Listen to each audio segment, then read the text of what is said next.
আরে দাঁড়াও, স্কুলে চকলেট নট এলাও। তোমার হাতে এগুলো কি? এগুলো গাছ? আচ্ছা দেখি তো। लेकिन ये साला कर क्या रहा है यहाँ पे? এই তো, এগুলো তো চকলেট। আমার সাথে ধোকাবাজি। এই লেখা, এই লেখা। আরে তোমার হাতে মাথায় এগুলো কি? আরে স্যার, আজকে তো আমার জন্মদিন, তাই আমি এই বেলুনগুলো নিয়ে এসেছি। আরে তোমার বার্থডে তো আগের সপ্তাহে ছিল, দাও এগুলো আমাকে। এ এ আরে এই তো, এগুলোর মধ্যে তো চকলেট বের হয়েছে। আমার সাথে 2 নাম্বারই, যা এখান থেকে। আরে তুমি স্কুলে সাইকেল নিয়ে এসেছো কেন? আরে স্যার, আমার স্কুটি নষ্ট হয়ে গেছে, তাই সাইকেলটি নিয়ে এসেছি। আরে তোমার তো স্কুটি নেই, তাহলে নষ্ট হলো কিভাবে?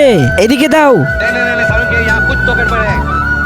আরে আমার সাথে ধোকাবাজি, চকলেট এভাবে লুকিয়ে এনেছো। আজকে তো তোমাকে মেরেই দেবো। আরে যা শয়তান এখান থেকে। আরে আজকে সারা ক্লাসে চকলেট গুলো মজা করে খাবো। আরে বাপরে, স্যার তো চকলেট নিয়ে ঢুকতে দিচ্ছে না, কিন্তু যে করেই হোক চকলেট গুলো আমাকে নিয়ে যেতে হবে। আইডিয়া তো, আনারসটাকে কেটে ফেলি আর এর মধ্যে গর্ত করে চকলেট গুলোর ভিতরে ঢুকিয়ে দিব, তাহলে স্যার তো কিছুতেই ধরতে পারবে না।